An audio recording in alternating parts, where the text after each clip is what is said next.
संजय उवाच एवमुक्तो ऋषिकेशो गुडाकेशेन भारत तेन योरुभयोर्मध्ये आवयित्वार्थोत्तमम्। जैसे मैं युद्ध में दुर्बुद्धि दुर्योधन का हित करने की इच्छा वाले ये सब जो यहाँ इकट्ठे हुए हैं उन युद्धों का देखो, वैसे मेरे रथ को खड़ा कीजिए। संजय ने कहा, हे भारत धृतराष्ट्र, जब अर्जुन ने भगवान श्री कृष्ण से जो कहा तब भगवान ने दोनों सेनाओं के बीच में उत्तम रथ को खड़ा कर भीष्म, द्रोण आदि संपूर्ण राजाओं का सम्मुख कहा, हे अर्जुन, इकट्ठे हुए इन कौरवों को देखो।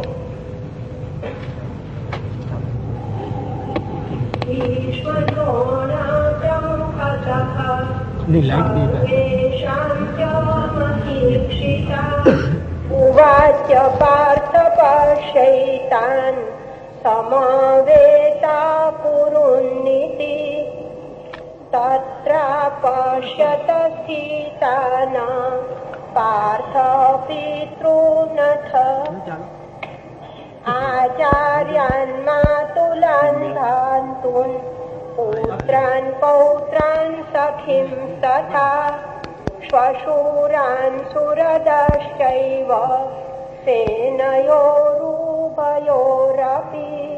तान् समीक्षत कौन्तेयः सर्वान् बन्धूनवस्थितान् कृपया परयाविष्ठो विषीदन्निदमब्रवीत्। अर्जुन उवाच द्रष्टे मम स्वजनं कृष्ण युयुत्सुं समुपस्थितम् सीदन्ति मम गात्राणि मुखं च परिशुष्यति वेपतुश्च शरीरे मे रोमहर्षश्च जायते।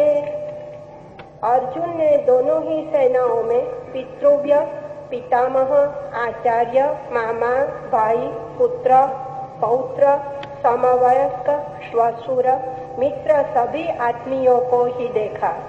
उन युद्ध के लिए तत्पर सब बंधु बांधवों को देखकर अर्जुन को उन पर बड़ी दया आई।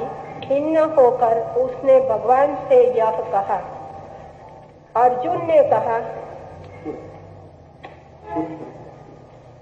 हे कृष्ण, युद्ध की इच्छा से उपस्थित इन पुत्र, पौत्र आदि आत्मियों को देखकर मेरा शरीर शिथिल हो रहा है, मुंह सूख रहा है, शरीर में कंप हो रहा है, भय और दुख से रोकते खड़े हो रहे हैं।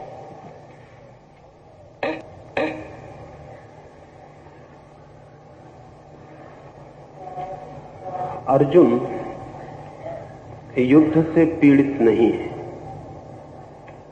युद्ध विरोधी भी नहीं है। हिंसा के संबंध में उसकी कोई अरुचि भी नहीं है। उसके सारे जीवन का शिक्षण, उसके सारे जीवन का संस्कार हिंसा और युद्ध के लिए। लेकिन ये समझने जैसी बात है कि जितना ही हिंसक चित्त हो उतना ही ममत्व से भरा हुआ चित्त भी होता है। हिंसा और ममत्व साथ ही साथ जीते हैं। अहिंसक चित्त ममत्व के भी बाहर हो जाता है।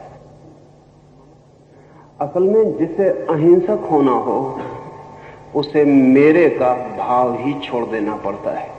मेरे का भाव ही हिंसा है, क्योंकि जैसे ही मैं कहता हूं मेरा, वैसे ही जो मेरा नहीं है वो पृथक होना शुरू हो जाता है।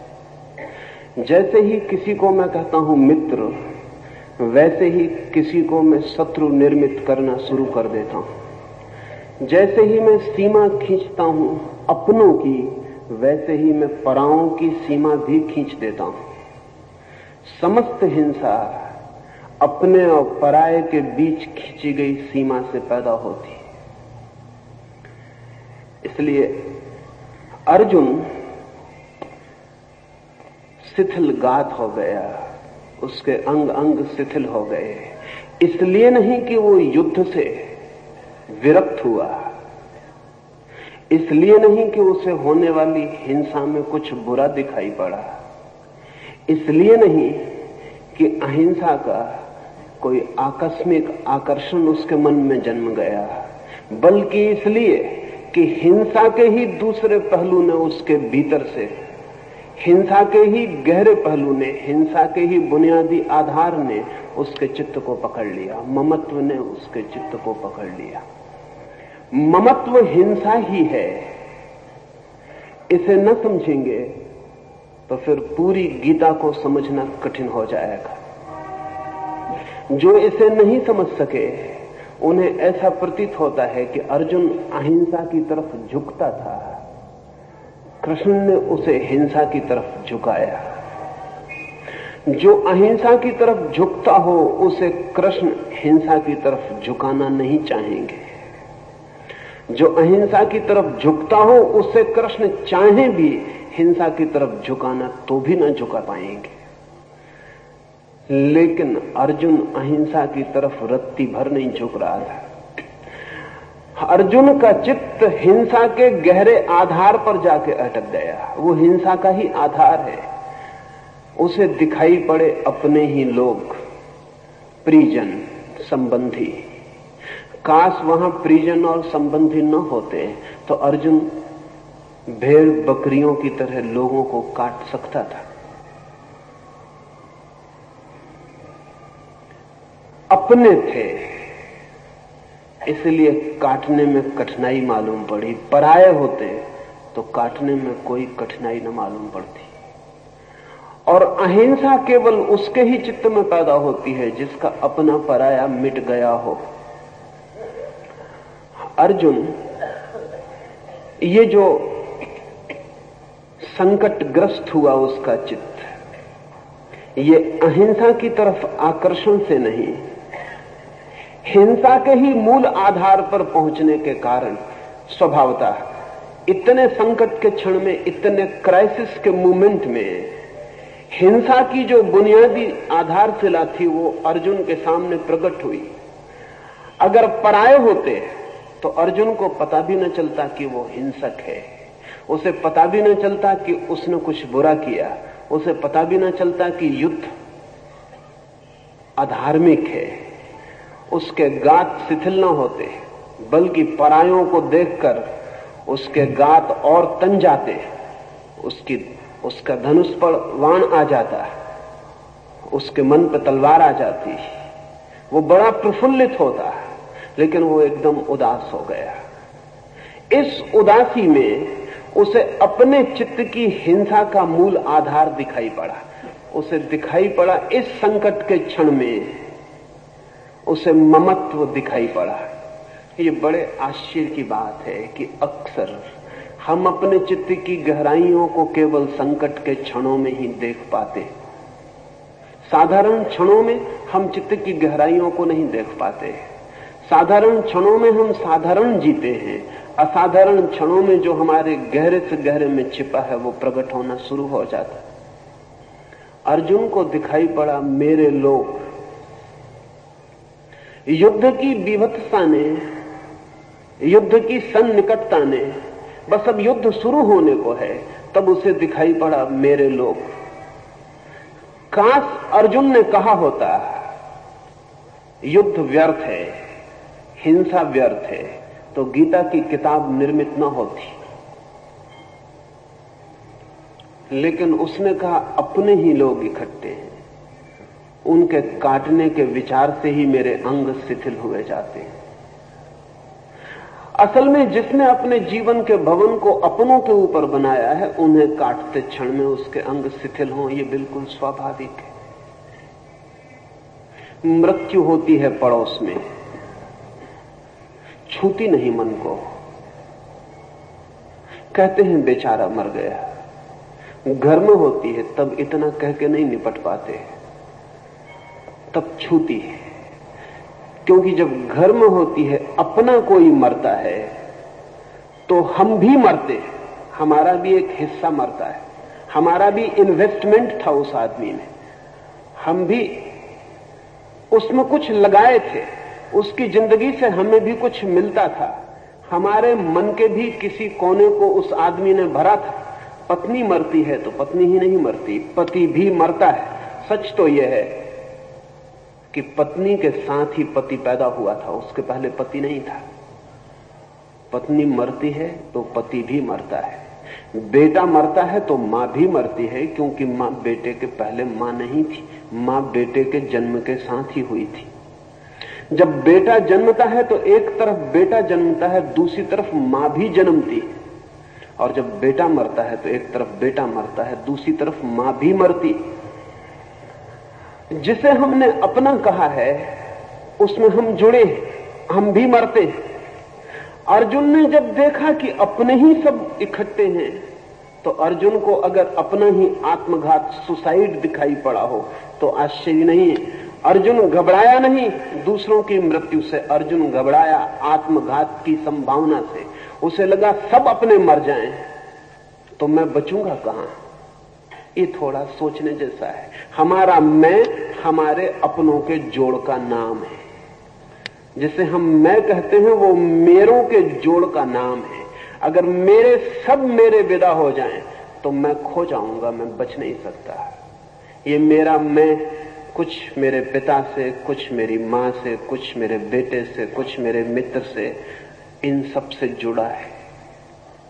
आश्चर्य तो यह है कि जिन्हें हम अपने कहते हैं उनसे ही नहीं जुड़ा, जिन्हें हम पराये कहते हैं उनसे भी जुड़ा है, परिधि के बाहर, लेकिन उनसे भी जुड़ा है।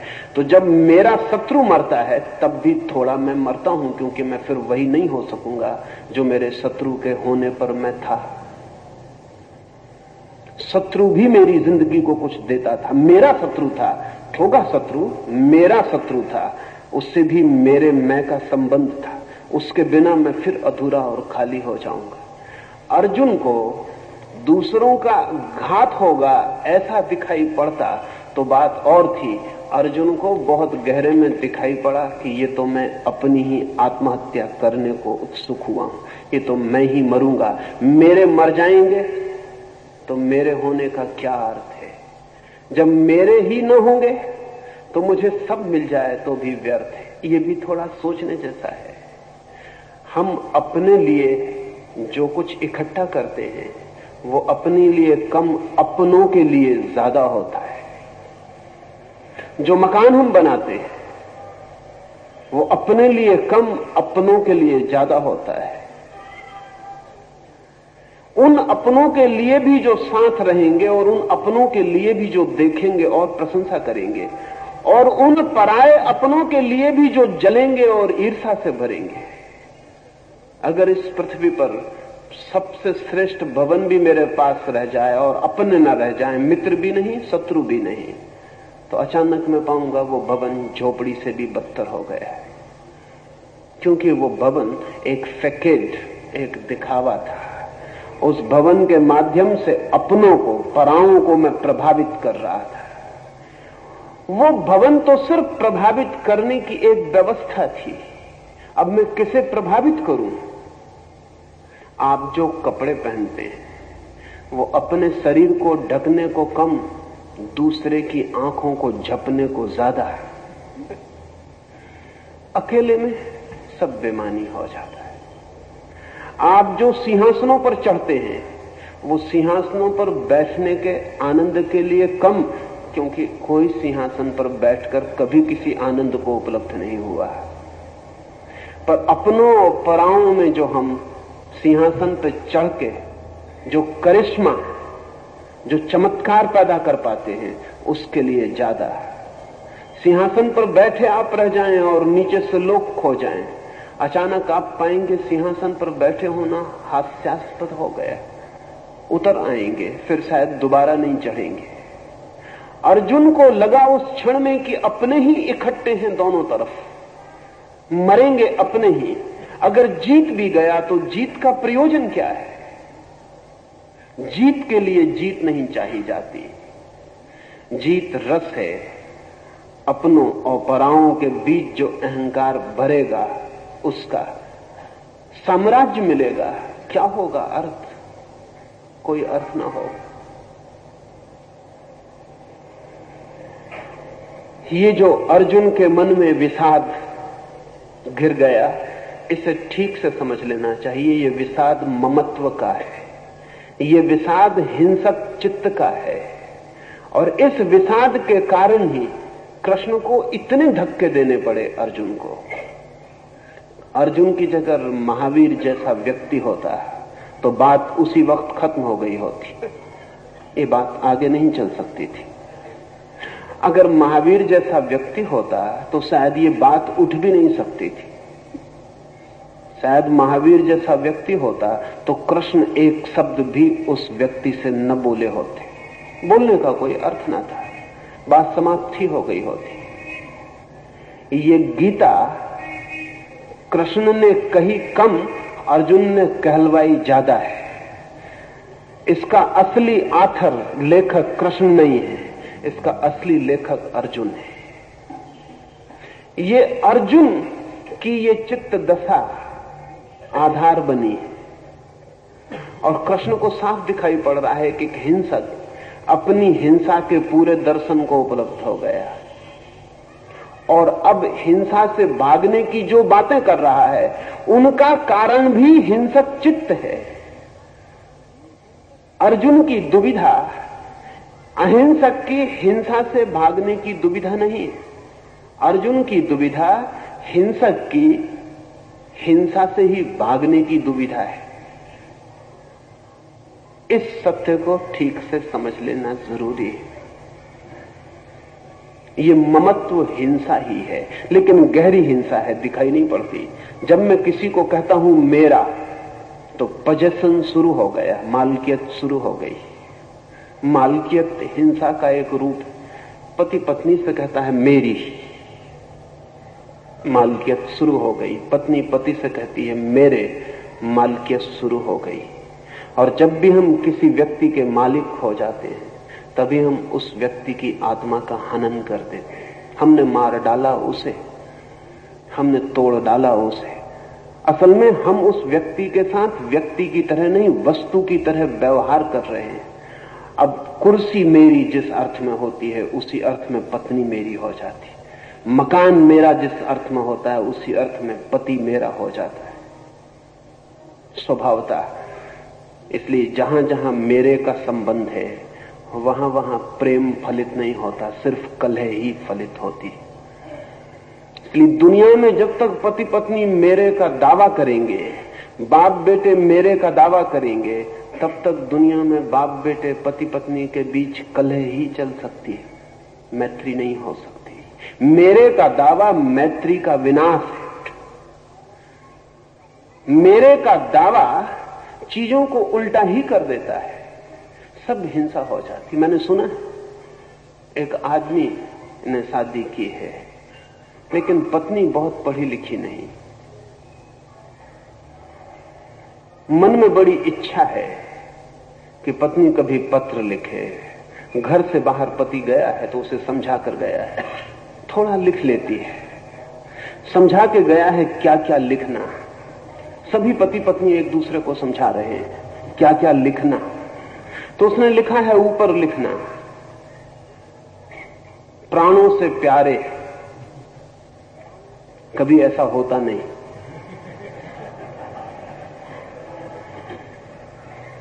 नीचे लिखना चरणों की दासी। पत्नी का पत्र तो मिला लेकिन कुछ भूल हो गई। उसने ऊपर लिखा चरणों के दास और नीचे लिखा प्राणों की प्यासी।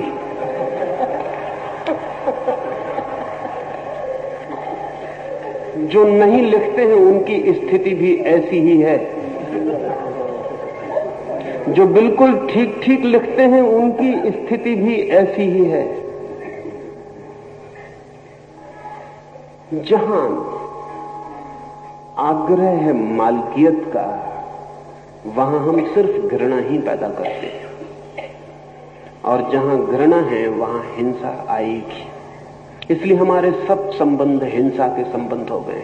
हमारा परिवार हिंसा का संबंध होकर रह गया। ये जो अर्जुन को दिखाई पड़ा, मेरे सब मिट जाएंगे तो मैं कहां, और मेरों को मिटाकर जीत का, साम्राज्य का क्या अर्थ है? इसमें वो अहिंसक नहीं हो गया है। अन्यथा कृष्ण आशीर्वाद देते और कहते विदा हो जा, बात समाप्त हो गई। लेकिन कृष्ण देख रहे हैं कि हिंसक वो पूरा है, मैं और ममत्व की बात कर रहा है, इसलिए अहिंसा झूठी है। जो मैं की बात कर रहा हो और अहिंसा की बात कर रहा हो तो जानना कि अहिंसा झूठी है, क्योंकि मैं के आधार पर अहिंसा का फूल खिलता ही नहीं। मेरे के आधार पर अहिंसा के जीवन का कोई विकास ही नहीं होता। आचार्य श्री, अर्जुन युद्धभूमि पर गया, उसने स्वजन, गुरुजन और मित्रों को देखा, वो शोक से भर गया, विषाद हुआ उसको। उसका चित्त हिंसक था। युद्धभूमि पर दुर्योधन भी था, युधिष्ठिर भी था, द्रोणाचार्य भी थे, और भी बहुत से योद्धाए थे, उनके भी स्वजन मित्र थे। उनका भी चित्त हिंसक था, ममत्व से भरा हुआ था। अर्जुन को ही सिर्फ विषाद क्यों हुआ? निश्चय ही दुर्योधन भी वहां था और भी योद्धा वहां थे, उन्हें क्यों विषाद न हुआ? वे भी ममत्व से भरे लोग थे, वे भी हिंसा से भरे लोग थे। नहीं हुआ कारण है, हिंसा भी अंधी हो सकती है, विचारहीन हो सकती है। ममत्व भी अंधा हो सकता है, विचारहीन हो सकता है। हिंसा भी आंख वाली हो सकती है, विचारपूर्ण हो सकती है। ममत्व भी आंख वाला हो सकता है और विचारपूर्ण हो सकता है। सुबह मैंने कहा था कि अर्जुन की कठिनाई यही है कि वो विचारहीन नहीं, विचार है और विचार दुविधा में डालता है। विचार ने दुविधा में डाला उसे। दुर्योधन को भी दिखाई पड़ रहा है, लेकिन हिंसा इतनी अंधी है कि ये नहीं देख पाएगा दुर्योधन कि इस हिंसा के पीछे मैं उन सबको मार डालूंगा जिनके बिना हिंसा भी व्यर्थ हो जाती है। अंधेपन में ये दिखाई नहीं पड़ेगा। अर्जुन उतना अंधा नहीं है, इसलिए अर्जुन उस युद्ध के स्थल पर विशेष इस अर्थों में है कि जीवन की तैयारी उसकी वही है जो दुर्योधन की है। जीवन की तैयारी उसकी वही है जो दुर्योधन की है, लेकिन मन की तैयारी उसकी भिन्न है। मन में उसके विचार है, संदेह है, डाउट है, मन में उसके शक है। वो पूछ सकता है, वो प्रश्न उठा सकता है, और जिज्ञासा का बुनियादी सूत्र उसके पास है। और सबसे बड़े प्रश्न वे नहीं हैं जो हम जगत के संबंध में उठाते हैं। सबसे बड़े प्रश्न वे नहीं हैं जो हम पूछते हैं किसने जगत बनाया। सबसे बड़े प्रश्न वे नहीं हैं जो हम पूछते हैं कि ईश्वर है या नहीं। सबसे बड़े प्रश्न वे हैं जो हमारे मन की ही कॉन्फ्लिक्ट, मन के ही द्वंद्व से जन्मते। लेकिन अपने ही मन के द्वंद्व को देख पाने के लिए विचार चाहिए, चिंतन चाहिए, मनन चाहिए। अर्जुन सोच पा रहा है, देख पा रहा है कि मैं जो हिंसा करने जा रहा हूं उसमें वे ही लोग मर जाएंगे जिनके लिए हिंसा करने का कुछ अर्थ हो सकता है। अंधा नहीं है, और ये अंधा न होना ही उसका कष्ट भी है, उसका सौभाग्य भी है। इसे समझ लेना उचित है। अंधा नहीं है, ये उसका कष्ट है। दुर्योधन कष्ट में नहीं है। दुर्योधन के लिए युद्ध एक रस है, अर्जुन के लिए युद्ध एक संकट और कष्ट हो गया। सौभाग्य भी यही है, यदि वो इस कष्ट को पार हो जाता है तो निर्विचार में पहुंच सकेगा। अगर वो इस कष्ट को पार हो जाता है तो परमात्मा में समर्पण को पहुंच सकेगा। अगर वो इस कष्ट को पार हो जाता है तो ममत्व को छोड़ने में पहुंच सकेगा। अगर इस कष्ट को पार नहीं हो पाता तो निश्चित ही ये युद्ध उसके लिए विकट संकट होगा, जिसमें वो सीजोफ्रेनिक हो जाएगा, जिसमें उसका व्यक्तित्व दो खंडों में टूट जाएगा। या तो भाग जाएगा या लड़ेगा बेमन से और हार जाएगा। जो लड़ाई बेमन से लड़ी जाए वो हारी ही जाने वाली है, क्योंकि बेमन से लड़ने का मतलब है आधा मन भाग रहा है, आधा मन लड़ रहा है। और जो आदमी अपने भीतर ही विपरीत दिशाओं में गति करता हो उसकी पराजय निश्चित है। दुर्योधन जीतेगा, फिर पूरे मन से लड़ रहा है। कुएं में भी गिर रहा है तो पूरे मन से गिर रहा है, अंधकार में भी जा रहा है तो पूरे मन से जा रहा है। असल में अंधकार में दो ही व्यक्ति पूरे मन से जा सकते हैं।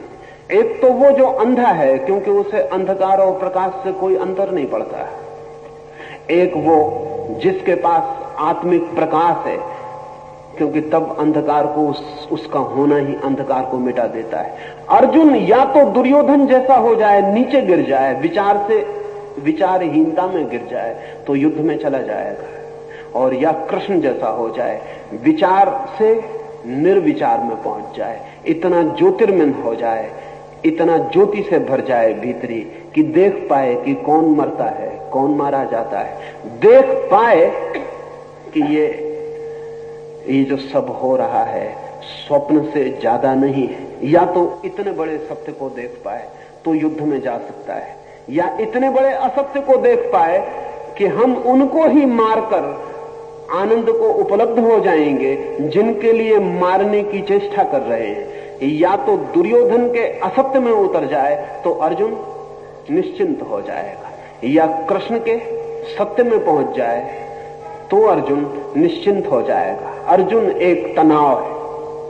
नीत्शे ने कहीं कहा है कि आदमी एक सेतु है, ए ब्रिज, दो अलग अलग पारों को जोड़ता हुआ। आदमी एक तनाव है, या तो पशु हो जाए तो सुख को पाले, या परमात्मा हो जाए तो आनंद को पाले।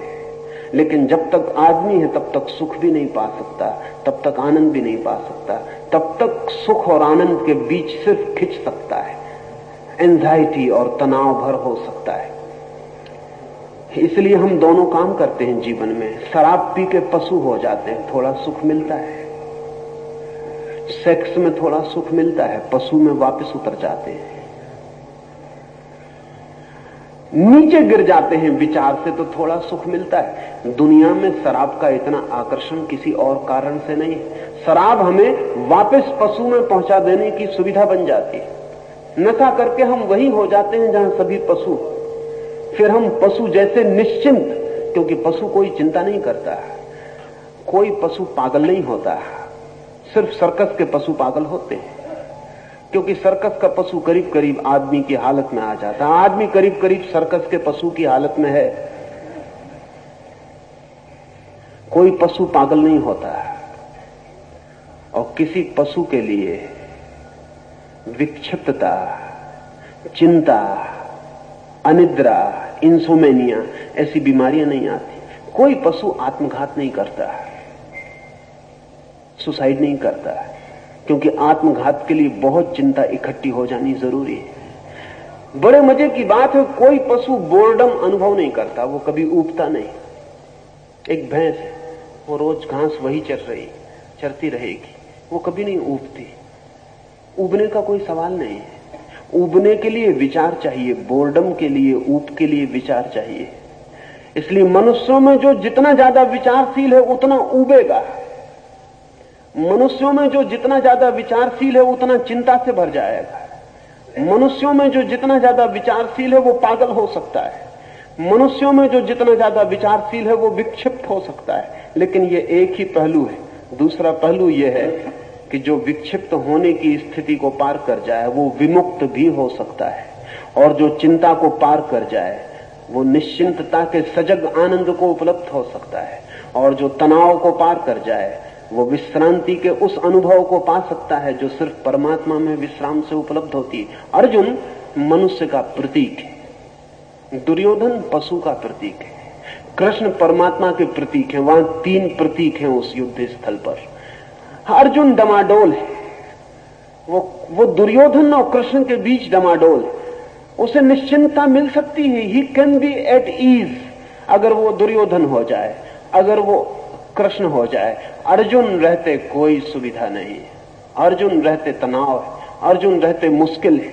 उसकी मुश्किल यही है कि दुर्योधन हो नहीं सकता, कृष्ण होना समझ में नहीं आता, और जो है वहां टिक नहीं सकता क्योंकि वो बीच का तरंग भर है, वहां टिका नहीं जा सकता। कोई भी सेतु मकान बनाने के लिए नहीं होता। अकबर ने फतेहपुर सीकरी बनाई तो वहां एक पुल पर, एक ब्रिज पर उसने वाक्य लिखवाया, सेतु पार करने को है, सेतु निवास के लिए नहीं। और ठीक लिखा। जो भी आदमी सेतु पर निवास बनाएगा वो मुश्किल में पड़ेगा। कहीं भी लौट जाएं, पशु हो जाएं कि परमात्मा हो जाएं, आदमी नियति नहीं है। आदमी होना संकट है, क्राइसिस है। आदमी अंत नहीं है। आदमी अगर ठीक से हम समझें तो ना तो पशु है और ना परमात्मा है। न तो वो पशु हो पाता क्योंकि पशु को पार कर चुका, और ना वो परमात्मा हो पाता क्योंकि परमात्मा को पहुंचना है। मनुष्य सिर्फ परमात्मा और पशु के बीच डोलता हुआ अस्तित्व है। हम 24 घंटे में कई बार दोनों कोनों पर पहुंच जाते हैं। क्रोध में वही आदमी पशु के निकट आ जाता है, शांति में वही आदमी परमात्मा के निकट पहुंच जाता है।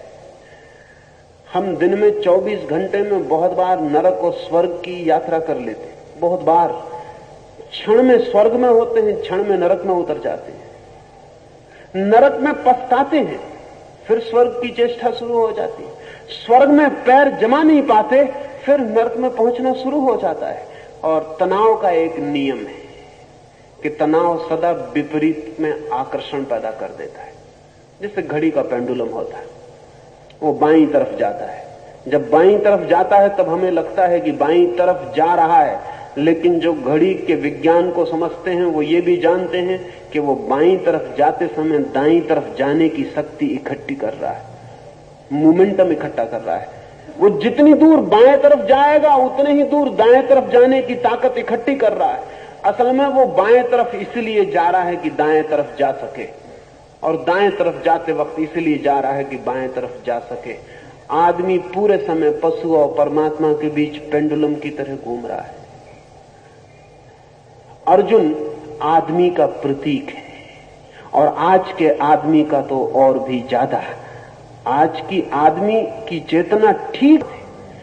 एक और मनुष्य अपनी चेतना को समाधि तक ले जाने के लिए आतुर है, और दूसरी तरफ आदमी एलएसडी से, मेस्कलिन से, मैरिजुआना से, शराब से, सेक्स से पशु की तरफ ले जाने को आतुर है। और अक्सर ऐसा होगा कि एक ही आदमी ये दोनों काम करता हुआ मालूम पड़ेगा।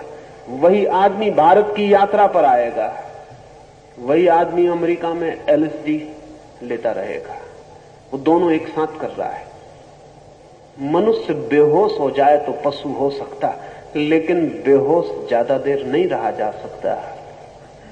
बेहोशी के सुख भी होश में ही अनुभव हो पाते हैं। बेहोशी में बेहोशी का सुख भी अनुभव नहीं होता। शराब का भी मजा जब शराब पिए होता है आदमी तब नहीं चलता। पता तो तभी चलता है जब शराब का नशा उतर जाता है। नींद में जब आप होते हैं तब नींद का कोई मजा पता नहीं चलता। वो सुबह जाग के पता चलता है कि बड़ी आनंदपूर्ण निद्रा थी।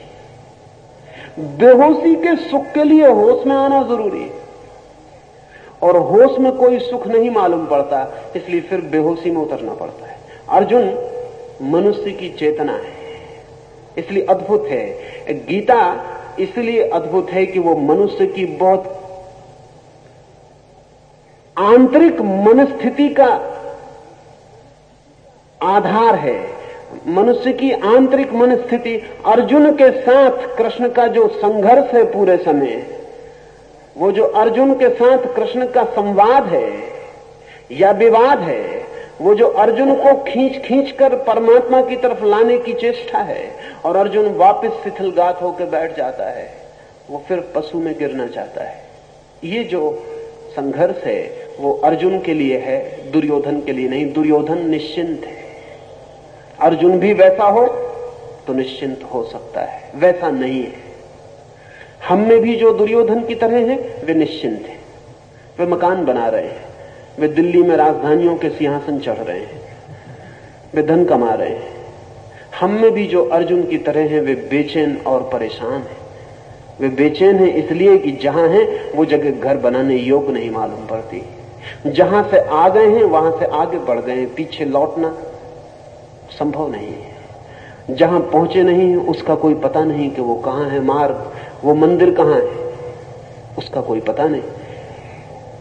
धार्मिक आदमी स्वभावता संकटग्रस्त होता है, क्राइसिस में होता है। अधार्मिक आदमी क्राइसिस में नहीं होता। इसलिए मंदिरों में बैठा आदमी ज्यादा चिंतित दिखाई पड़ेगा बजाय कारागृह में बैठे आदमी के। कारागृह में बैठा आदमी इतना चिंतित नहीं मालूम पड़ता है, निश्चिंत है। उसने एक किनारे पर वो है, वो सेतु पर नहीं है। एक अर्थों में वो सौभाग्यशाली मालूम पड़ सकता है। ईर्षा योग कितना निश्चिंत है, लेकिन उसका सौभाग्य बड़े गहरे अभिशाप को छिपाए, वो इसी तट पर रह जाएगा। उसमें अभी मनुष्य की किरण भी पैदा नहीं हुई। मनुष्य के साथ ही उपद्रव शुरू होता है, मनुष्य के साथ ही संताप शुरू होता है, क्योंकि मनुष्य के साथ ही परमात्मा होने की संभावना, पोटेंशियलिटी के द्वार खुलते। वो अर्जुन पशु होना नहीं चाहता, स्थिति पशु होने की है, परमात्मा होने का उसे पता नहीं है। बहुत गहरी अनजान में आकांक्षा परमात्मा होने की ही है।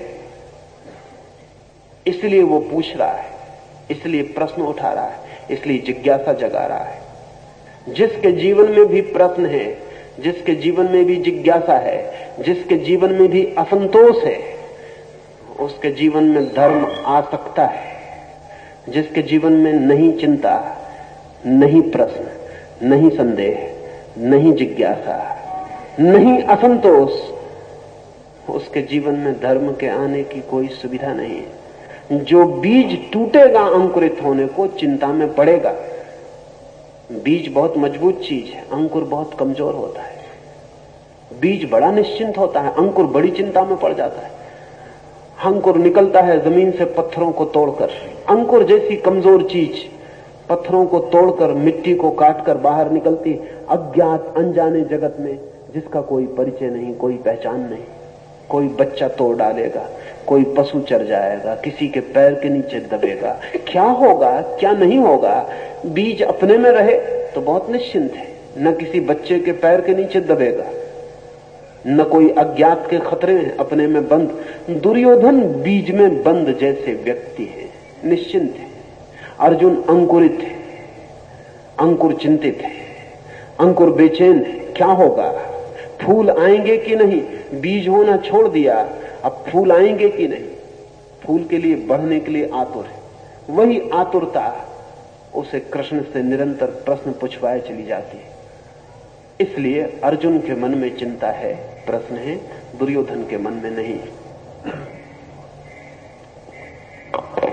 आचार्य जी, कृपया ये बताइए कि मनुष्य के सामने द्वंद्वात्मक दशा बार बार आती रहती है, तो वो द्वंद्व भरी दशा को पार करने के लिए मूल आधार कौन सा होना चाहिए, और द्वंद्व भरी दशा को हम विकास पोषक किस तरह बना सके, और जो द्वंद्व दशा होती है उसमें से हमने हमारा संकल्प और निश्चय नक्की कर लिया, जो सत्य कर लिया, उसका मूल चीज कौन सी होती है हमारे सामने?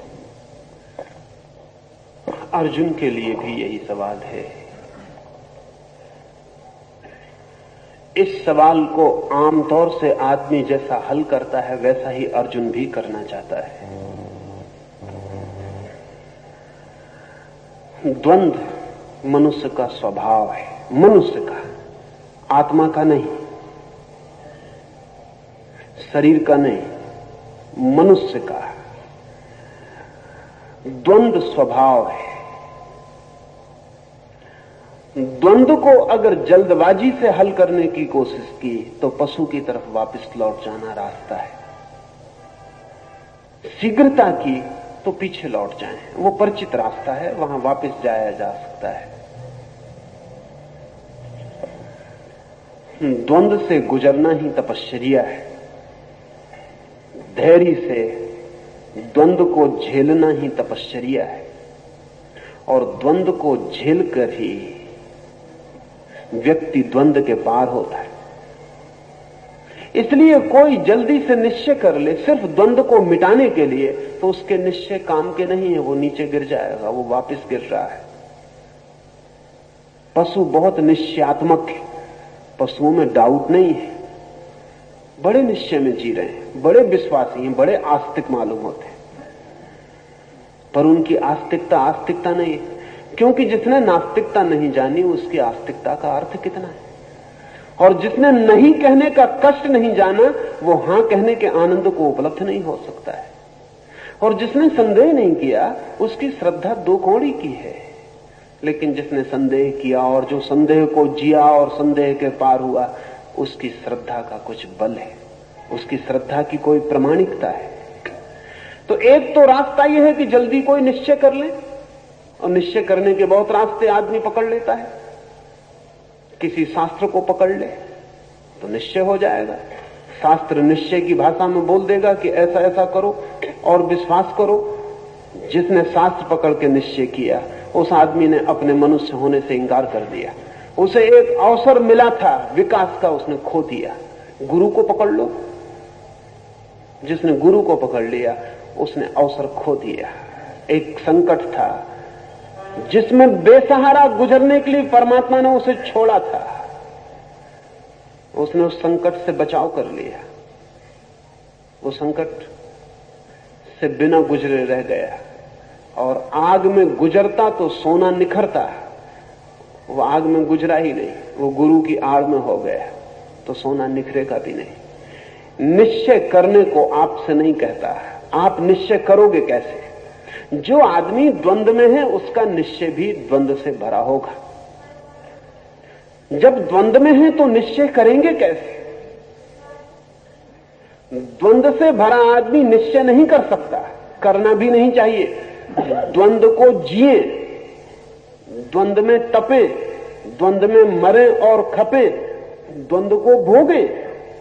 द्वंद्व की आग से भागे मत, क्योंकि जो आग दिखाई पड़ रही है उसी में कचरा जलेगा और सोना बचेगा। द्वंद्व से गुजरे, द्वंद्व को नियति समझे, वो मनुष्य की डेस्टिनी है, वो उसका भाग्य है, उससे गुजरना ही होगा।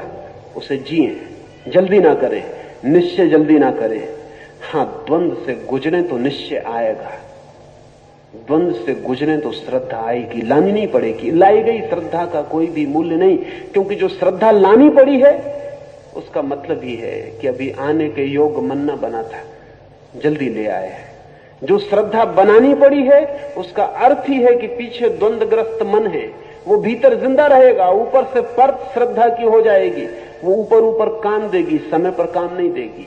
जब कठिन समय होगा, मौत सामने खड़ी होगी, तो बहुत पक्का विश्वास कर लिया था कि आत्मा अमर है। जब गीता पढ़ते थे तब पक्का विश्वास रहा था, जब रोज सुबह मंदिर जाते थे तब पक्का था कि आत्मा अमर है। और जब डॉक्टर पास खड़ा हो जाएगा, उसका चेहरा उदास दिखाई पड़ेगा और घर के लोग भागने दौड़ने लगेंगे और नाड़ी की गति गिरने लगेगी, तब अचानक पता चलेगा कि पता नहीं आत्मा अमर है या नहीं। क्योंकि लाख कहें गीताएं, उनके कहने से आत्मा अमर नहीं हो सकती।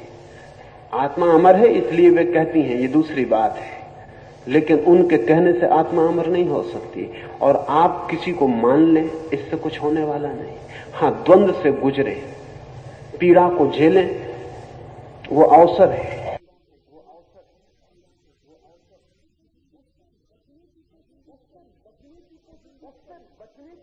उससे बचने की कोशिश मत करें। अर्जुन भी बचने की कोशिश कर रहा है, लेकिन कृष्ण उसे बचाने की कोशिश नहीं कर रहे, वो पूरे द्वंद्व को खींचते हैं। अन्यथा कृष्ण कहते हैं कि बेफिक्र हो, मैं सब जानता हूं, बेकार की बातचीत मत कर, मुझ पे श्रद्धा रख और कूद जा। ऐसा भी कह सकते थे। इतनी लंबी गीता कहने की जरूरत ना थी। इतनी लंबी गीता अर्जुन के द्वंद के प्रति बड़ा सम्मान है। और मजा है कि अर्जुन बार बार वही पूछता है, और कृष्ण की ये नहीं कहते कि ये तो तू पूछ चुका, फिर वही पूछता है, फिर वही पूछता है। इस सारा का सारा पूरे के पूरे प्रश्न अंदर अर्जुन के अलग अलग नहीं है, सिर्फ शब्दावली अलग है, बात वो वही पूछ रहा है। उसका द्वंद बार बार लौट आ रहा है। कृष्ण उससे ये नहीं कहते कि चुप, अश्रद्धा करता है, चुप, अविश्वास। अर्जुन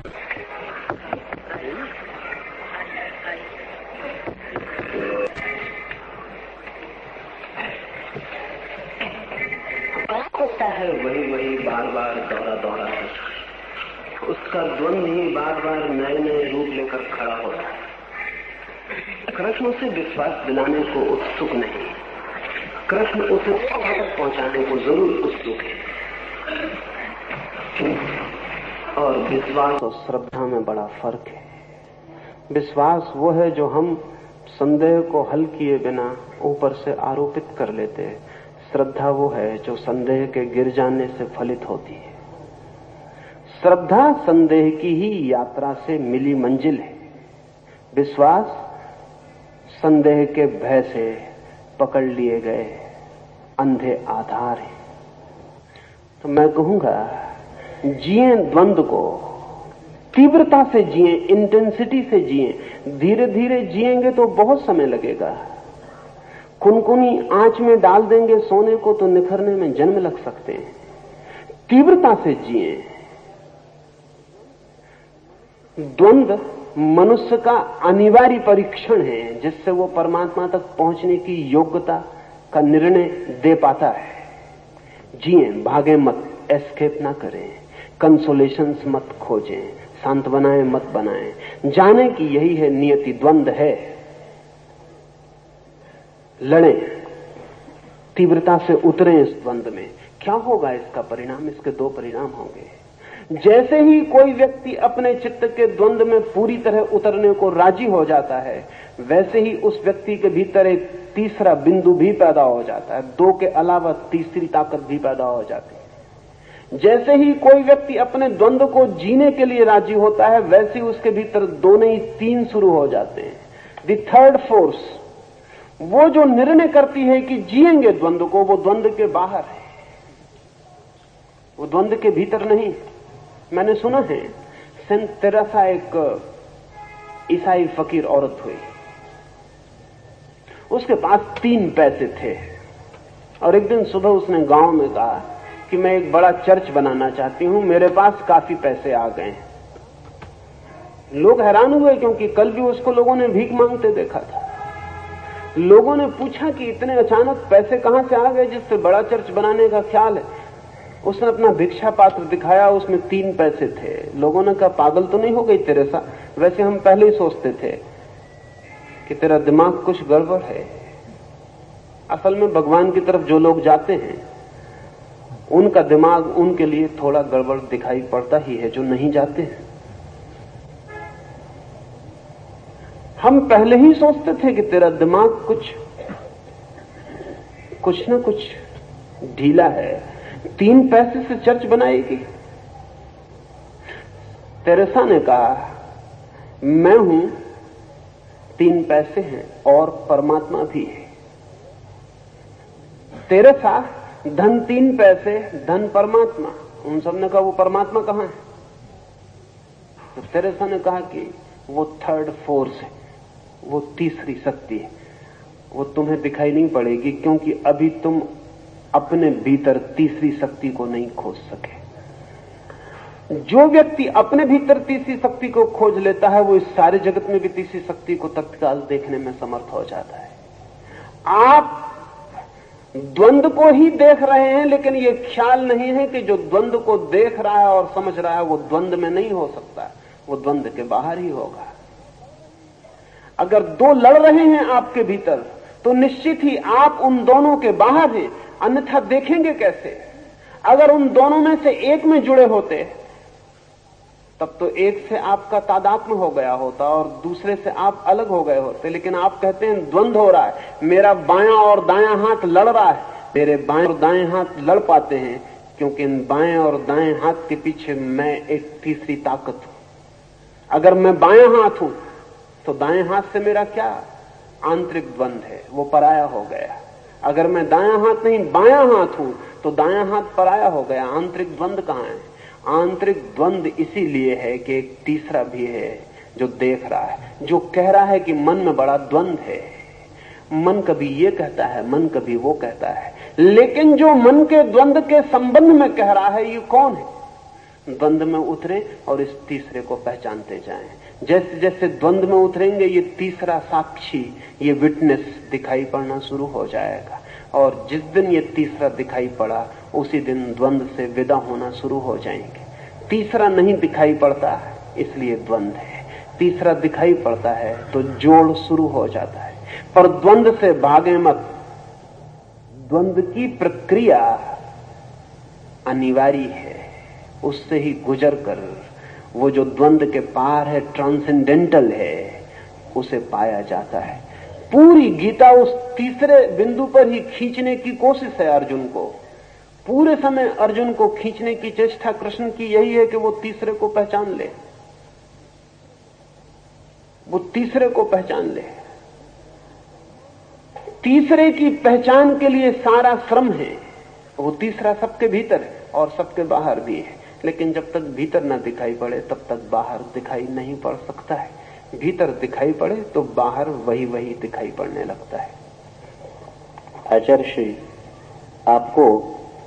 आपने धनंजय को सिंबल ऑफ ह्यूमन एट्रीब्यूट्स, मानवीय गुणों का प्रतीक बताया और सार्त्र के कथन से he is condemned to be anxiety ridden.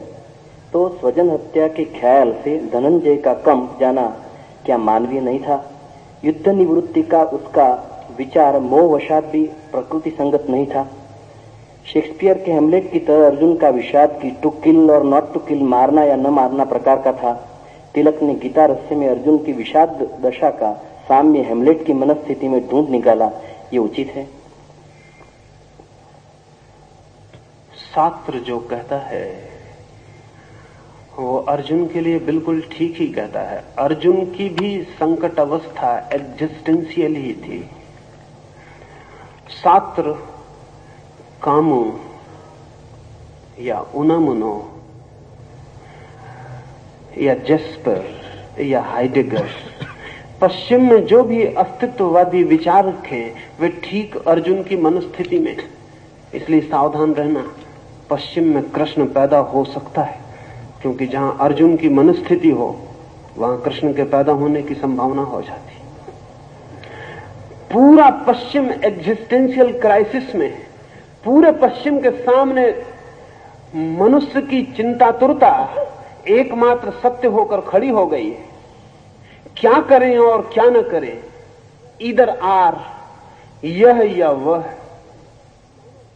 क्या चुने क्या ना चुने, कौन सा मूल्य चुनने योग्य है, कौन सा मूल्य चुनने योग्य नहीं है, सब संदिग्ध हो गया। और ध्यान रहे कि पश्चिम में भी ये जो अस्तित्ववादी चिंतन पैदा हुआ, ये दो युद्धों के बीच से पैदा हुआ है। शास्त्र या कामो या उनामुनो पिछले दो महायुद्धों की परिणति है। पिछले दो महायुद्धों ने पश्चिम के चित्त में भी वो स्थिति खड़ी कर दी है जो अर्जुन के चित्त में महाभारत के सामने खड़ी हो गई थी। विगत दो युद्धों ने पश्चिम के सारे मूल्य डगमगा दिए और अब सवाल यह है कि लड़ना नहीं लड़ना, लड़ने से क्या होगा। और ठीक स्थिति वैसी है कि अपने सब मर जाएंगे तो लड़ने का क्या अर्थ है। और जब युद्ध की इतनी विकट स्थिति खड़ी हो जाए तो शांति के समय में बनाए गए सब नियम संदिग्ध हो जाएं तो आश्चर्य नहीं। ये ठीक सवाल उठाया है शास्त्र, ठीक अर्जुन की मनस्थिति में। खतरा दूसरा है। छात्र की मनस्थिति से खतरा नहीं है, छात्र अर्जुन की मनस्थिति में है, लेकिन समझ रहा है कृष्ण की मनस्थिति में। खतरा वहां है अर्जुन की मनस्थिति में। जिज्ञासा करे ठीक है, प्रश्न पूछे ठीक है, वो उत्तर दे रहा है, खतरा वहां है। खतरा यहां है कि छात्र जिज्ञासा नहीं कर रहा, छात्र पूछ नहीं रहा कि क्या है ठीक, छात्र उत्तर दे रहा है कि कुछ भी ठीक नहीं है। छात्र उत्तर दे रहा है कि कुछ भी ठीक नहीं है, कोई मूल्य नहीं है, अस्तित्व अर्थहीन है, मीनिंगलेस है। ये जो उत्तर दे रहा है कि ईश्वर नहीं है जगत में, आत्मा नहीं है जगत में, मृत्यु के बाद बचना नहीं है जगत में, सारा का सारा अस्तित्व एक अव्यवस्था है, एक अनार्की है, एक संयोगजन्य घटना है, इसमें कोई सार नहीं है कहीं भी। ये उत्तर दे रहा है, यहां खतरा है। अर्जुन भी उत्तर दे सकता था, लेकिन अर्जुन सिर्फ जिज्ञासा कर रहा है। अगर अर्जुन उत्तर दे तो खतरे पैदा होंगे, लेकिन अर्जुन जिज्ञासा कर रहा है। और मैं मानता हूं कि जिसे दिखाई पड़ता हो, जैसा छात्र को दिखाई पड़ता है कि कोई मूल्य नहीं, एक वैल्यूलेसनेस है, जिसे दिखाई पड़ता है कोई अर्थ नहीं, कोई प्रयोजन नहीं, अगर सच में ही ऐसा दिखाई पड़ता है तब तो छात्र को कुछ कहने का भी अर्थ नहीं, चुप हो जाना चाहिए। ऐसी स्थिति में मौन ही सार्थक मालूम पड़ सकता है। व्यर्थ है सारी बात नहीं, लेकिन छात्र मौन नहीं है, आतुर है कहने को, समझाने को, जो कह रहा है उसे दूसरों को राजी करने को। तब डर होता है, तब डर यह होता है कि छात्र भी भीतर असंदिग्ध नहीं है कि जो कह रहा है वो ठीक है। शायद छात्र दूसरों को समझा के, दूसरों के चेहरे पर यह देखने को उत्सुक है कि कहीं उनको अगर ठीक लगती हो ये बात तो ठीक होगी, मैं भी फिर ठीक मान लूं। छात्र जिज्ञासा करे वहां तक ठीक है, लेकिन पश्चिम में एग्जिस्टेंशियलिस्ट विचारक जिज्ञासा को उत्तर बना रहे हैं। और जब जिज्ञासा उत्तर बनती है, और जब शिष्य गुरु हो जाता है, और जब पूछना ही बताना बन जाता है, तब एक क्राइसिस ऑफ वैल्यूज पैदा होती, जो कि पश्चिम में पैदा हुई। सब अस्त व्यस्त हो गया है, सब अस्त व्यस्त हो गया। उस अस्त व्यस्तता में कहीं कोई राह नहीं दिखाई पड़ती। नहीं दिखाई पड़ती इसलिए नहीं कि राह नहीं है, राह तो सदा है, लेकिन अगर हम ये मान ही लें कि राह है ही नहीं, यही हमारा उत्तर बन जाए, तो फिर राह दिखाई पड़नी असंभव है। अर्जुन ये नहीं मानता। अर्जुन बड़ी जिज्ञासा कर रहा है कि राह होगी। मैं खोजता हूं, मैं पूछता हूं, आप मुझे बताएं। वो कृष्ण को कह रहा है आप मुझे बताएं, आप मुझे समझाएं, मैं अज्ञानी हूं, मुझे कुछ पता नहीं है। विनम्र है अर्जुन का अज्ञान, विनम्र है। छात्र का अज्ञान विनम्र नहीं है। छात्र का अज्ञान बहुत असर्टिव है, खतरा है। और जब अज्ञान असर्टिव होता है, जब अज्ञान मुखर होता है, तो जितने खतरे होते हैं उतने खतरे और किसी बात से नहीं होते। लेकिन अक्सर ऐसा होता है कि अज्ञान मुखर होता है। अर्जुन पूछ रहा है, वो कहता है मुझे पता नहीं है, मैं संदेह में पड़ गया हूं, मैं डूबा जा रहा हूं संकट में, मुझे कोई मार्ग दें। लेकिन मार्ग हो सकता है, इसकी उसकी खोज जारी है। मैं मानता हूं कि अर्जुन छात्र से ज्यादा साहसी है, क्योंकि इतनी गहन निराशा में भी मार्ग की खोज बड़े साहस की बात है। छात्र उतना साहसी नहीं है, उसके वक्तव्य बहुत साहसी मालूम पड़ते हैं, उतना साहसी नहीं है। असल में कई बार ऐसा होता है कि अंधेरी गली में आदमी निकलता है तो सीटी बजाता हुआ निकलता है। सीटी बड़ी साहसी मालूम पड़ती आसपास सोए हुए लोगों को, लेकिन सीटी बजाने से साहस पता नहीं चलता, उससे सिर्फ इतना ही पता चलता है कि आदमी डर रहा है। वो सीटी साहस का सबूत नहीं होती। वो सिर्फ भय को छिपाने की चेष्टा होती है। वो जो क्यास, जो अराजकता पश्चिम के सामने दो महायुद्धों ने प्रकट कर दी है, वो जो नीचे से एक बवंडर प्रकट हुआ है और भूमि फट गई है और एक ज्वालामुखी ने मुंह बा दिया है पश्चिम के सामने, उस ज्वालामुखी को झुठलाने की कोशिश चल रही है ही नहीं जीवन में कोई अर्थ, इसलिए अनर्थ से डरने की जरूरत क्या है ही नहीं कोई मूल्य, इसलिए मूल्य की खोज की चिंता भी क्या करनी है ही नहीं कोई परमात्मा, तो प्रार्थना करने से क्या फायदा है ही नहीं कोई आशा, इसलिए निराशा में भी चिंतित होने की कोई जरूरत नहीं है। निराशा में भी निश्चिंतता खोजने की चेष्टा सिर्फ इस बात की सूचक है कि हृदय बहुत कमजोर है और साहस कम है।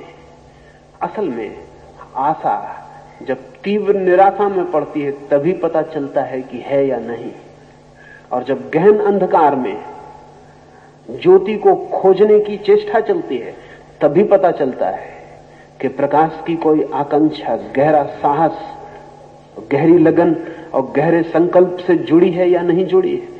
पश्चिम की शास्त्रवादी चिंतना निराशा को स्वीकार कर लेने की है, निराशा है।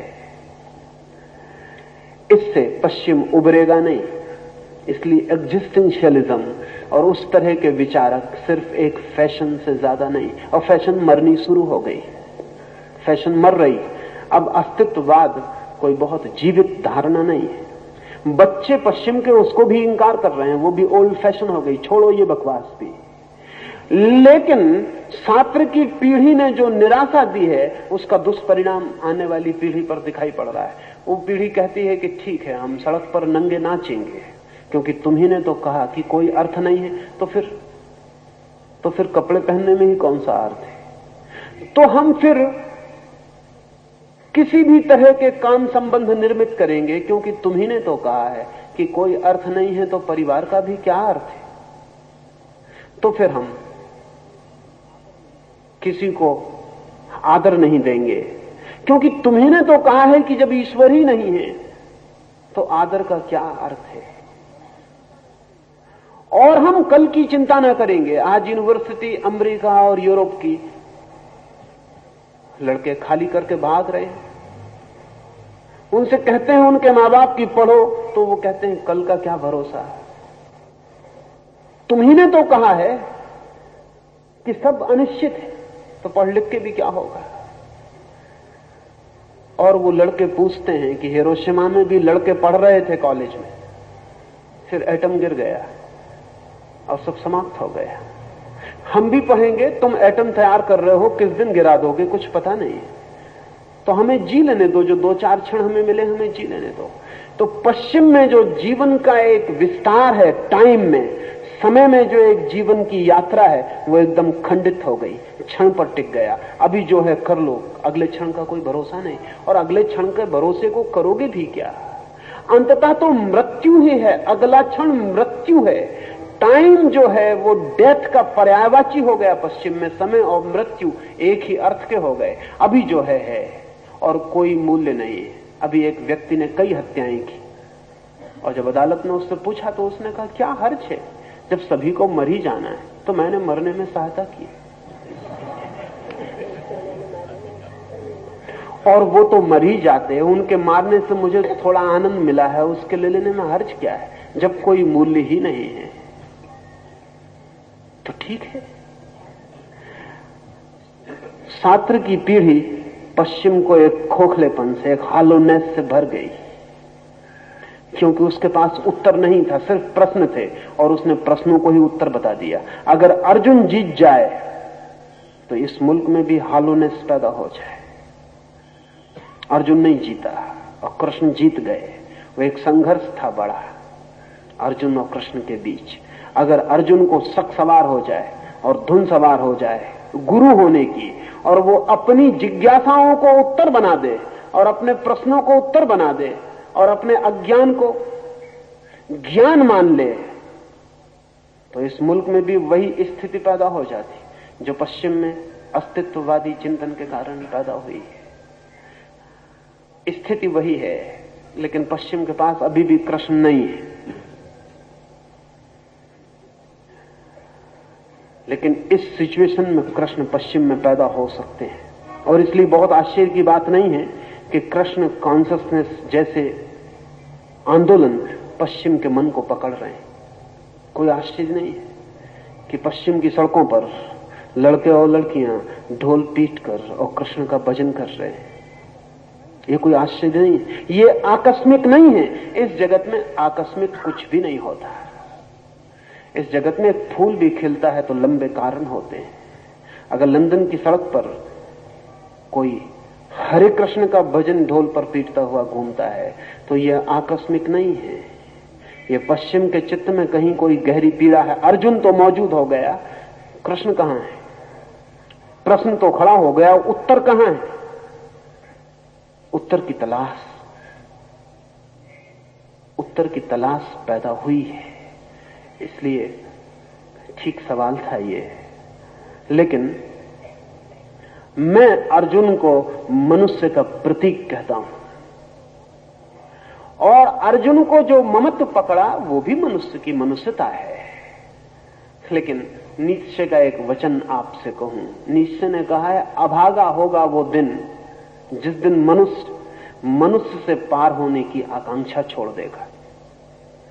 अभागा होगा वो दिन जिस दिन मनुष्य की प्रत्यंचा पर मनुष्य को पार करने वाला तीर ना खींचेगा। अभागा होगा वो दिन जिस दिन मनुष्य होने से तृप्त हो जाएगा। ठीक, मनुष्य मंजिल नहीं है, पड़ाव है, उसे पार होना ही है। अर्जुन मंजिल नहीं है, पड़ाव है। स्वाभाविक है आदमी के लिए अपनों को चाहे, स्वाभाविक है आदमी के लिए अपनों को मारने से डरे, स्वाभाविक है आदमी के लिए इधर आर पकड़े, यह या वह करूं या ना करूं, चिंता आए। लेकिन जो मनुष्य के लिए स्वाभाविक है वो जीवन का अंत नहीं है। और मनुष्य के लिए जो स्वाभाविक है वो सिर्फ मनुष्य के लिए स्वाभाविक है। और उस स्वभाव में चिंता और पीड़ा और तनाव भी जुड़े हैं, अशांति, दुख और विक्षिप्तता भी जुड़ी है। मनुष्य को अगर हम स्वाभाविक समझें तो वो स्वाभाविकता वैसी ही जैसे कैंसर स्वाभाविक है, टीबी स्वाभाविक है, लेकिन टीबी के स्वभाव के साथ पीड़ा भी जुड़ी है। ऐसे ही मनुष्य को अगर हम पशु की तरफ से देखें तो मनुष्य एक एवोल्यूशन, एक विकास है, और अगर परमात्मा की तरफ से देखें तो एक डिसीज, एक बीमारी। अगर हम पशु की तरफ से देखें तो मनुष्य एक विकास है, और अगर परमात्मा की तरफ से देखें तो मनुष्य एक बीमारी है, एक डिसीज। ये अंग्रेजी का शब्द डिसीज बहुत अच्छा है। ये दो शब्दों से बना है, डिस ईज। उसका मतलब सिर्फ होता है बेचैनी, नॉट एट ईज। तो आदमी एक डिसीज है, एक बेचैनी है अगर परमात्मा की तरफ से देखें।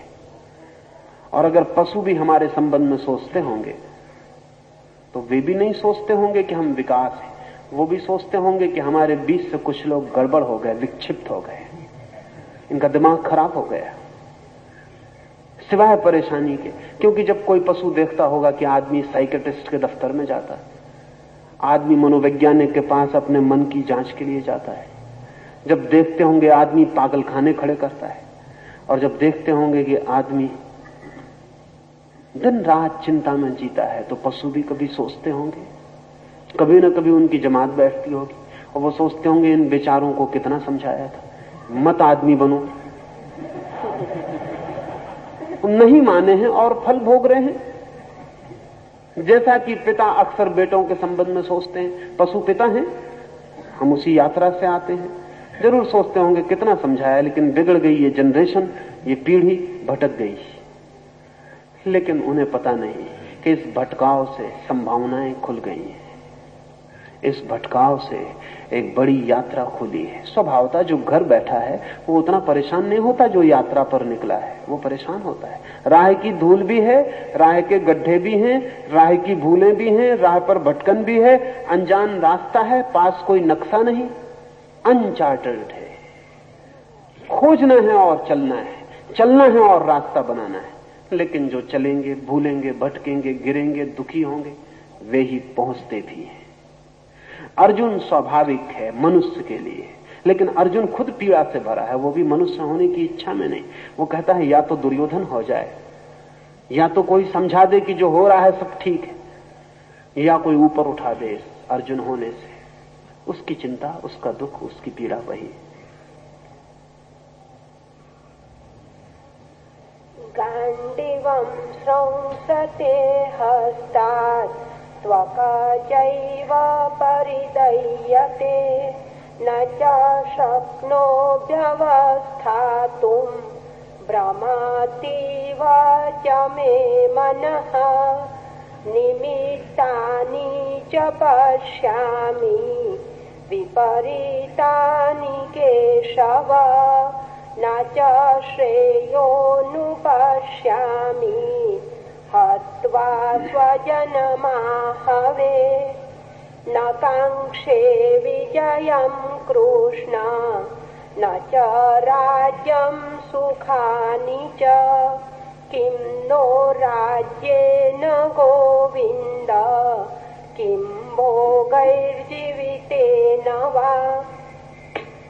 मेरे हाथ से गांडीव धनुष गिर जा रहा है, मेरे शरीर की त्वचा जल रही है, मेरा मन मेरे वश में नहीं है, इसलिए मैं रथ में बैठने के लिए भी समर्थ नहीं हूँ। हे केशव, मैं विपरीत निमित्त देखता हूँ। युद्ध में आदमियों को मारकर कोई कल्याण नहीं देखता। हे कृष्ण, मैं विजय नहीं चाहता, राज्य अथवा विषय सुख कुछ भी नहीं चाहता। हे गोविंद, आदमियों की हिंसा से प्राप्त हो जैसे हमें क्या प्रयोजन? राज्य मूलक भोग और जीवन से भी क्या प्रयोजन है?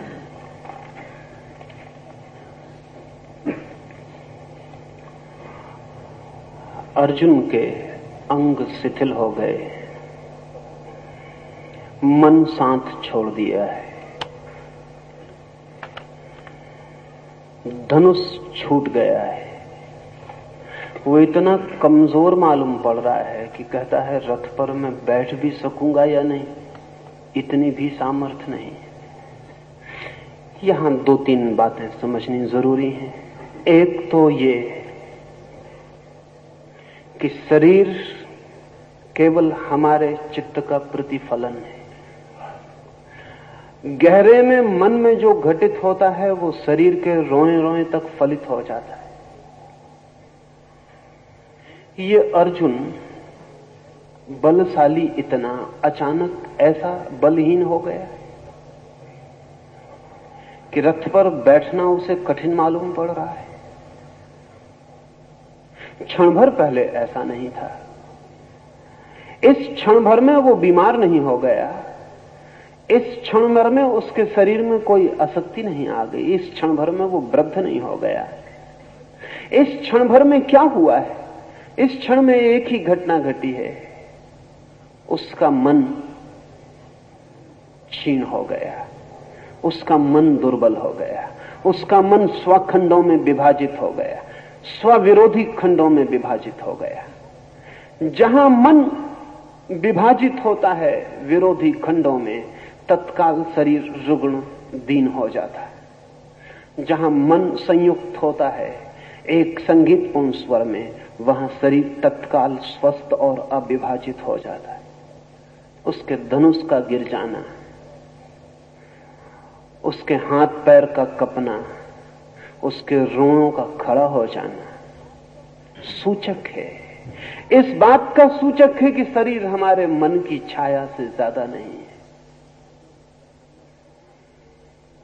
नहीं, पहले ऐसा ख्याल नहीं था। वैज्ञानिक कहते रहे हैं कि मन हमारा शरीर की छाया से ज्यादा नहीं है। जो इस भ्रांत चिंतन को मानकर सोचते रहे वे लोग भी यही कहते रहे हैं। बृहस्पति भी यही कहेंगे, एपिकुरस भी यही कहेगा, कार्ल मार्क्स और एंजल्स भी यही कहेंगे कि वो जो चेतना है वो केवल बाई प्रोडक्ट है, वो जो भीतर मन है वो केवल हमारे शरीर की उप उत्पत्ति है, वो केवल शरीर की छाया है। अभी अमेरिका में दो मनोवैज्ञानिक थे, जेम्स और लेंगे। उन्होंने एक बहुत अद्भुत सिद्धांत प्रतिपादित किया था और वर्षों तक स्वीकार किया जाता रहा। जेम्स लेंगे थ्योरी उनके सिद्धांत का नाम था। बड़ी मजे की बात उन्होंने कही थी। उन दोनों ने यह सिद्ध करने की कोशिश की थी कि सदा से हम ऐसा समझते रहे हैं कि आदमी भयभीत होता है इसलिए भागता है। उन्होंने कहा नहीं, ये गलत है, क्योंकि अगर शरीर प्रमुख है और मन केवल उप उत्पत्ति है तो सच्चाई उल्टी होनी चाहिए। उन्होंने कहा मनुष्य चूंकि भागता है इसलिए भय अनुभव करता है।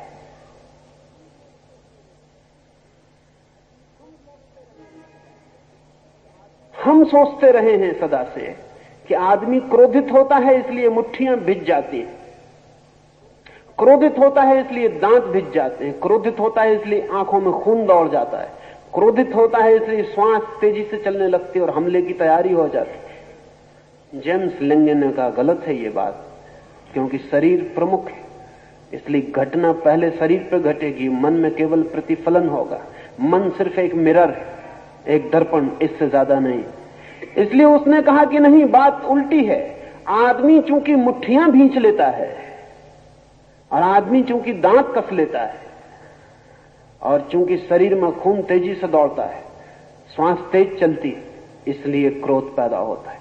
फिर उसने सिद्ध करने के लिए, और यहां तर्क का बहुत मजेदार मामला है, और तर्क कभी कभी कैसे गलत रास्तों पर ले जाता है वो देखने जैसा है।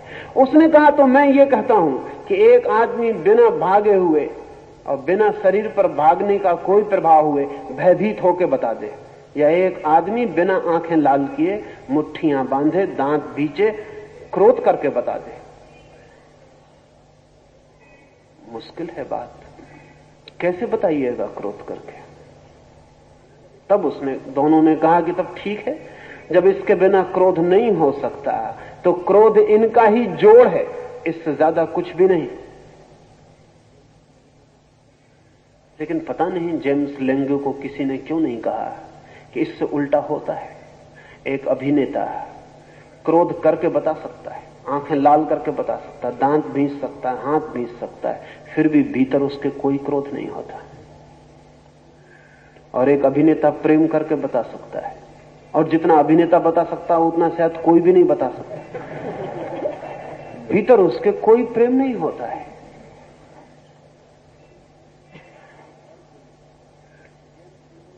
ये अर्जुन जेम्स लेंगे सिद्धांत के बिल्कुल विपरीत काम कर रहा है, बिल्कुल उल्टा काम कर रहा है। जेम्स लेंगे इसको बिल्कुल मानने को राजी नहीं होंगे, कहेंगे बिल्कुल उल्टी बातें कर रहा है। इसे कहना चाहिए कि चूंकि मेरा धनुष गिरा जाता है, चूंकि मेरे रोए खड़े हुए जाते हैं, चूंकि मेरा शरीर शिथिल हुआ जाता है, चूंकि मेरे अंग निढाल हुए जाते हैं, इसलिए हे केशव मेरे मन में बड़ी चिंता पैदा हो रही है। लेकिन ये ऐसा नहीं कह रहा है, चिंता इससे पहले पैदा हो गई है, क्योंकि इसके शरीर के शिथिल होने और इसके रोए खड़े होने का और कोई भी कारण नहीं है, बाहर कोई भी कारण नहीं है। एक क्षण में बाहर कुछ भी नहीं बदला है, बाहर सब वही है, लेकिन भीतर सब बदल गया है, भीतर सब बदल गया है। तिब्बत में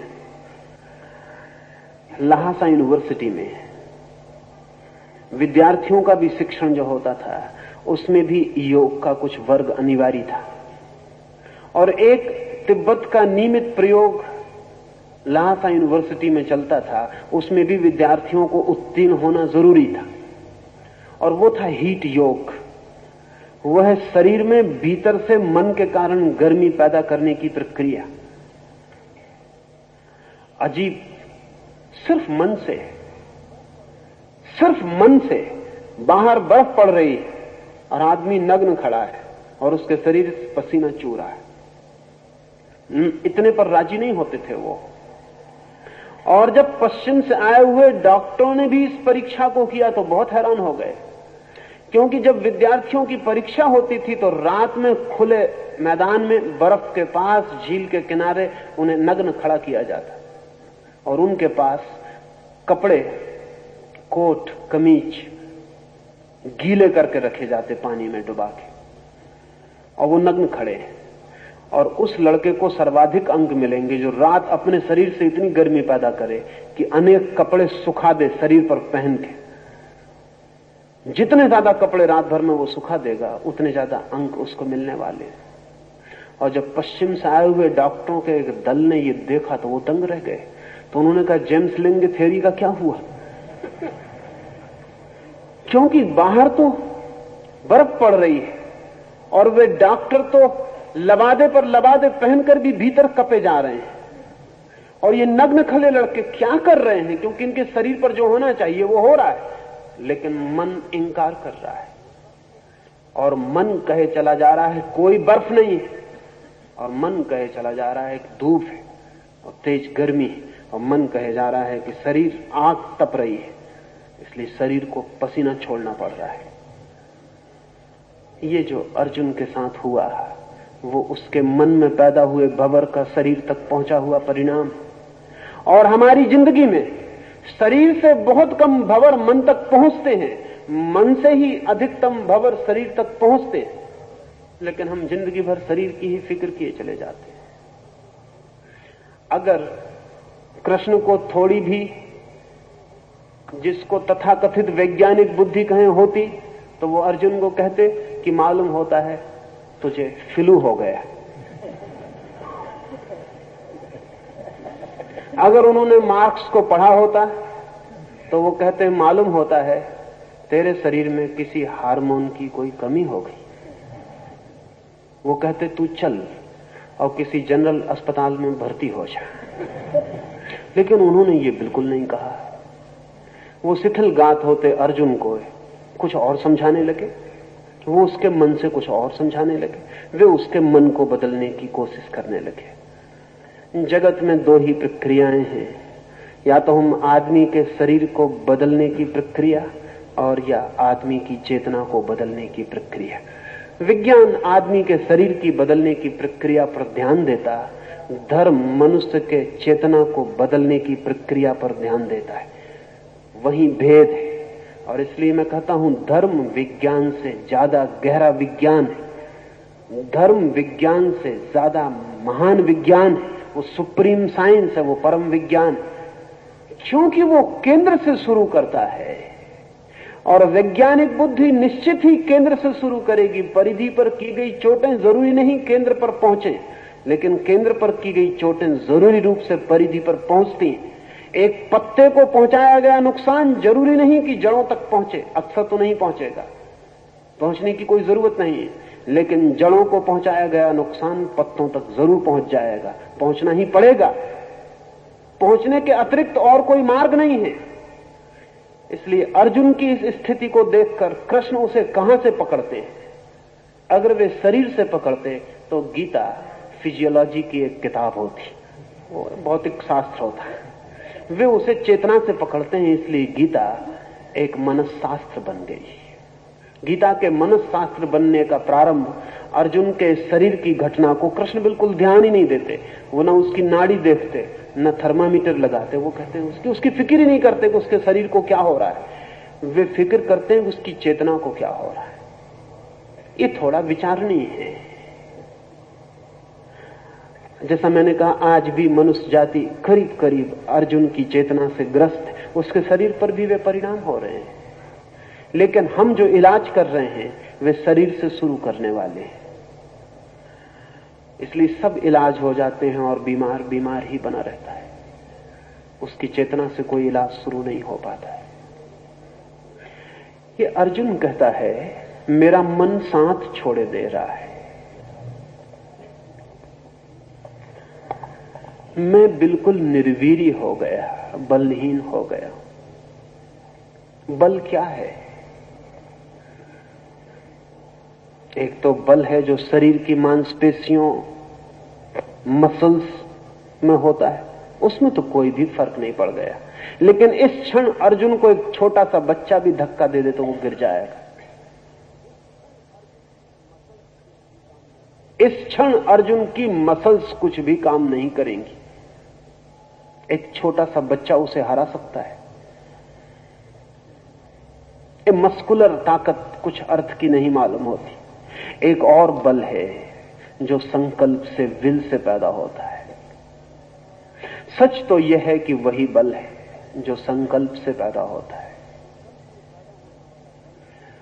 वो जो संकल्प से पैदा होने वाला बल है वो बिल्कुल ही खो गया है, क्योंकि संकल्प कहां से आए? मन दुविधा में पड़ गया तो संकल्प खंडित हो जाता है। मन एकाग्र हो तो संकल्प संगठित हो जाता है। मन दुविधा में द्वंद्वग्रस्त हो जाए, कॉन्फ्लिक्ट में पड़ जाए तो संकल्प खो जाता है। हम सब भी निर्बल, संकल्प नहीं, वही संकल्प खो गया है। क्या करूं क्या ना करूं, करना क्या उचित होगा क्या उचित नहीं होगा, सब आधार खो गए पैर के नीचे से। अर्जुन अधर में लटका रह गया, वो त्रिशंकु हो गया। ये प्रत्येक मनुष्य की स्थिति है और इसलिए अद्भुत सत्य है कुरान में, और अद्भुत सत्य है बाइबल में, और अद्भुत सत्य है जैन अवेस्ता में, और अद्भुत सत्य है ताओ ते किंग में, और दुनिया के अनेक अनेक ग्रंथों में अद्भुत सत्य हैं। लेकिन गीता फिर भी विशिष्ट है, और उसका कुल कारण इतना है कि वो धर्मशास्त्र कम, मनसशास्त्र, साइकोलॉजी ज्यादा है। उसमें कोरे स्टेटमेंट नहीं है कि ईश्वर है और आत्मा है। उसमें कोई दार्शनिक वक्तव्य नहीं है, कोई दार्शनिक तर्क नहीं है। गीता मनुष्य जाति का पहला मनोविज्ञान है, वो पहली साइकोलॉजी है। इसलिए उसके मूल्य की बात ही और है। अगर मेरा बस चले तो कृष्ण को मनोविज्ञान का पिता मैं कहना चाहूंगा। वो पहले व्यक्ति हैं जो दुविधाग्रस्त चित्त, माइंड इन कॉन्फ्लिक्ट, संतापग्रस्त मन, खंड खंड टूटे हुए संकल्प को अखंड और इंटीग्रेट करने की कहें कि वो पहले आदमी हैं जो साइको एनालिसिस का, मनस विश्लेषण का उपयोग करते हैं। सिर्फ मनस विश्लेषण का ही नहीं, बल्कि साथ एक और दूसरी बात का भी, मनस संश्लेषण का भी, साइको सिंथेसिस का भी। कृष्ण सिर्फ फ्राइड की तरह मनोविश्लेषक नहीं है, वे संश्लेषक भी हैं। वे मन को खोज ही नहीं करते कि क्या क्या खंड है उसके, वे इसकी भी खोज करते हैं कि वो कैसे अखंड, इंडिविजुएशन को अर्जुन कैसे अखंड हो जाए। और ये अर्जुन की चित्त दशा हम सबकी चित्त दशा है। लेकिन शायद संकट के इतने तीव्र क्षण में हम कभी नहीं होते। हमारा संकट भी कुनकुना, ल्यूक वार्म होता है,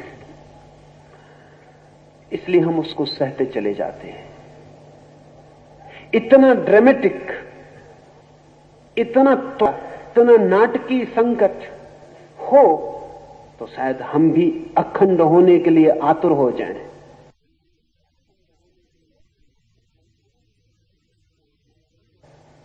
मैंने सुना है कि एक मनोवैज्ञानिक एक उबलते हुए बाल्टी में पानी में एक मेंढक को डाल दिया था। वो मेंढक तत्काल छलांग लगा के बाहर हो गया।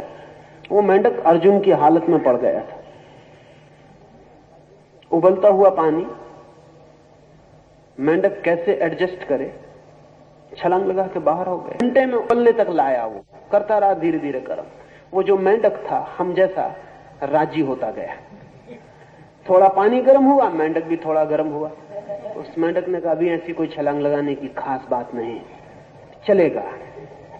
वो एडजस्टमेंट करता चला गया जैसा हम सब करते चले जाते हैं। 24 घंटे में वो एडजस्टेड हो गया।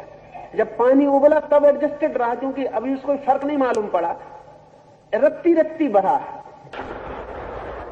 एक रत्ती से दूसरी रत्ती में कोई छलांग लगाने जैसी बात नहीं। उसने कहा इतने से राजी हो गए तो इतने से और सही, वो मर गया। पानी उबलता रहा, वो उसी में उबल गया, छलांग न लगाई। मेंढक छलांग लगा सकता, अब मेंढक को छलांग लगाने से ज्यादा स्वाभाविक और कुछ भी नहीं है, मगर वो न हो सका। अर्जुन उबलते हुए पानी में एकदम पड़ गया है। इसलिए सिचुएशन ड्रामेटिक, सिचुएशन एक्सट्रीम, वो ठीक स्थिति पूरी उबलती हुई है। इसलिए अर्जुन एकदम धनुष्बाण छोड़ दिया।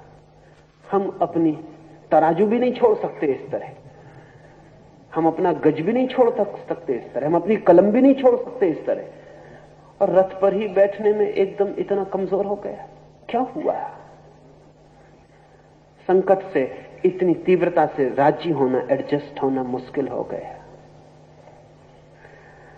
तो मैं आपसे कहना चाहूंगा कि राजी मत होते चले जाना।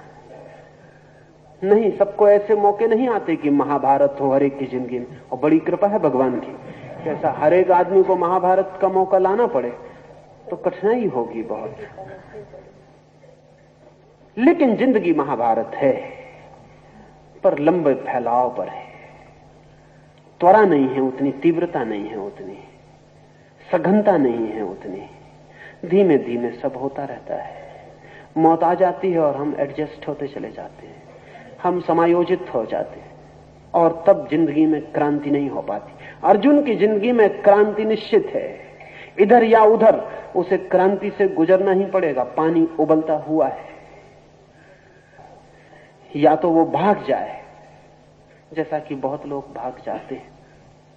सरल वही होगा, शॉर्टकट वही है, निकटतम यही मालूम पड़ता है, भाग जाए। इसलिए अधिक लोग जीवन के संकट में से